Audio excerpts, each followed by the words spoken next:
Welcome back to Preparing for the Unexpected. Today we are talking with Gayle and TJ Mead of Netflix, talking about business continuity and technical continuity. Guys, great first and second segment. There's something I want to ask you about because we were talking about this during our break, and that's sharing our mistakes. And both of you were passionate about it. What do you have to say about that? Yeah, from my perspective, uh, having seen so many different programs, especially during my time in consulting across all sorts of different verticals, all sorts of different industries, um, I realized that there's a lot that gets kept private within different continuity or resilience or what have you, any of the programs.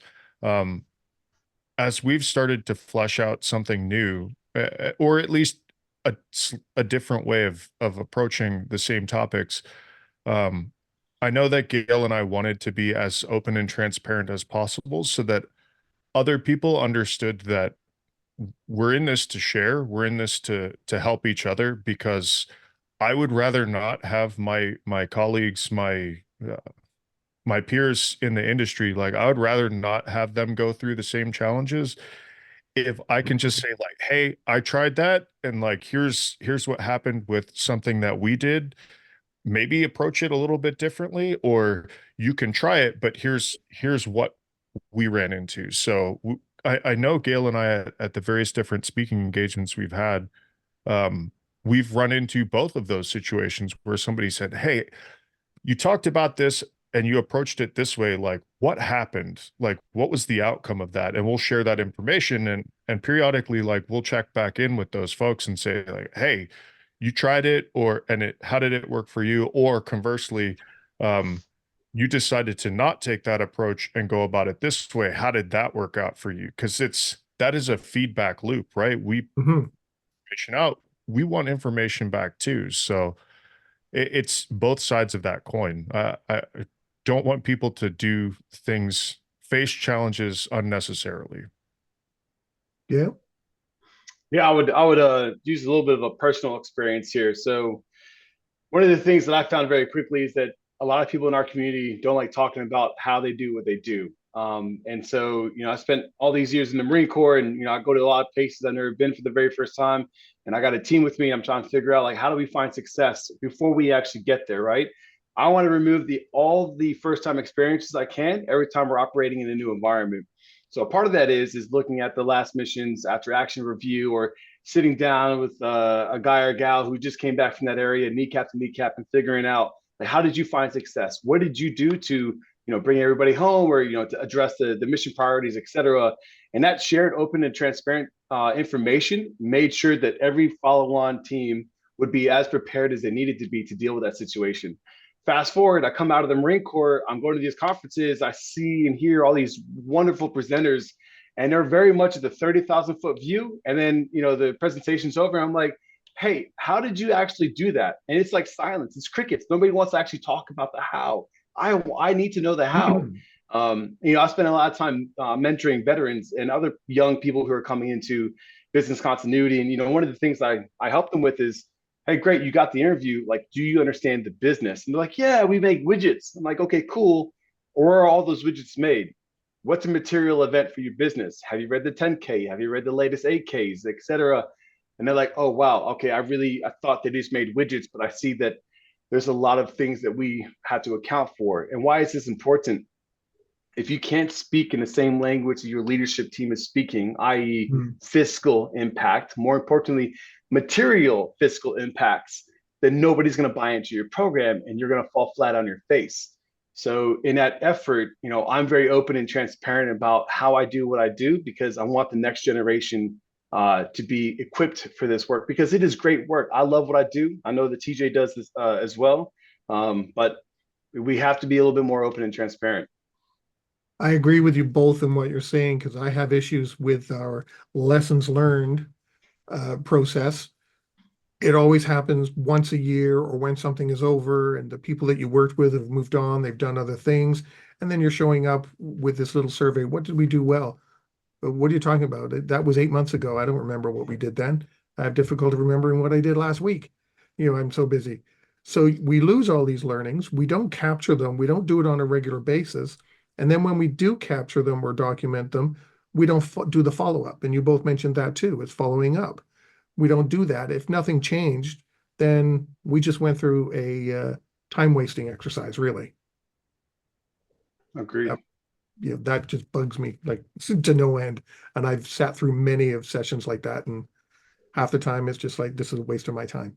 That back and forth discourse and openness isn't just something we do externally. Like they're Mhm. Gail and I operate with each other that way. If there's something that I'm like, hey, we should tweak this or let's do this, or hey Gail, like how was that? Did that come across right? Did that land right with the customer? Whatever. That feedback is open and honest between the two of us as well. And that I think that facilitates us being so close as a team. Mhm. 100%. You touched on, I forgot which one mentioned this now. You were talking about leadership too, and giving them the right message. So how do you prevent, and my last question to you guys is, how do you prevent leadership support from waning? What's the success to keep them engaged? Because they have so much on their plate already. Yeah, I would say number one, speaking their language, right? So working with the risk team and saying, okay, with everything we have on the risk register for our identified probable losses, if we have to establish what a material event is, and we'll just for the sake of this conversation, we'll say it's $100 million. Great. So who owns all the risk that would break $100 million should they occur? So now we go to that leader, say, listen, how have you addressed this risk, or like, what is your plan? If there's a continuity opportunity in there, then hey, me and TJ will jump in there and we'll work with you to mitigate that so that it never breaks that threshold. So now we're speaking in their language. We're already working on known information. They've already accepted that risk, not necessarily accepted the risk, but they've been informed of the risk. And so that we don't have to waste time trying to explain to them like the potential impact that a Mhm. disruption from their area of the business can come. So and then also like simplest things like, hey, how do you like to receive information? Do you want to read it? Do you want a PowerPoint? Like some people do not want to. Our first continuity findings reports and things, they were like 12 to 15 pages long. It's like I'm quoting publicated references, I'm citing the CIA website of like, hey, here's a threat assessment for yada yada yada. And the leaders is like, absolutely not. Give me one slide, tell me why I should care, and let's move forward with what you need from me. And to Mm. be fair, Alex, some leaders may not be the right level to engage, right? So we always do an intro because we don't want nobody to be surprised that we're in their backyard. But then we say, okay, where do you want this work to occur? And then we work with that middle management or whatever the appropriate case is, so that we don't want to be a distraction. And that's a deliberate Right. decision me and TJ made very early on. We cannot waste people's times here because this is not their primary effort. They were all hired for different purposes. So Right. I'll pass it over to TJ. Yeah, I agree with what Gail said. I would take a slightly different view, just for something different. Uh, we do attend all these conferences. We do a lot of studying. We review what's current in the industry regularly.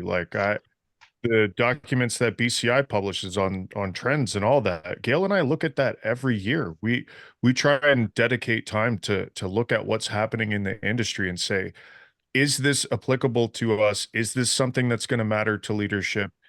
And in some cases, they haven't even identified it yet, but we're like, ooh, yeah, that one, that could probably impact us in the next like 6 to 12 months or 12 to 24 months.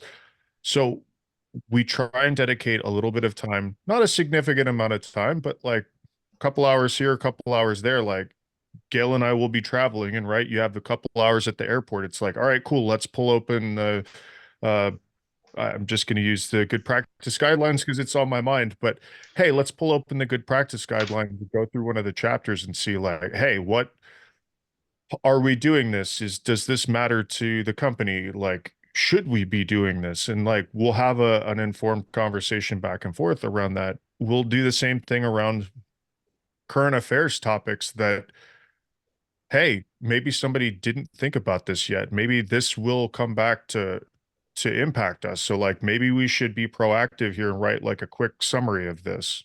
Mhm. So we only have 3 minutes left. Gayle, we'll start with you. Do you have any final thoughts you'd like to share? You know, this I think we could all use a bit of more collaboration and networking in as business continuity practitioners. So if somebody reaches out to you and they ask for like a 5-minute conversation or a quick question, I would ask that you just remain open to that individual, because you know their 5 minutes. That 5 minutes might change, save them 4 weeks of time of researching that information. I love what I do, and I'm happy talking about what I do. And I look forward to where this opportunity in business continuity takes me. Great. TJ? Yeah, I agree with everything Gail said. I would also put a little plug for SkillBridge. I know that's a thing, a big thing for Gail, because Gail came to us through SkillBridge. But I'm working with some other folks like Nate Bridges, who you probably know, Alex.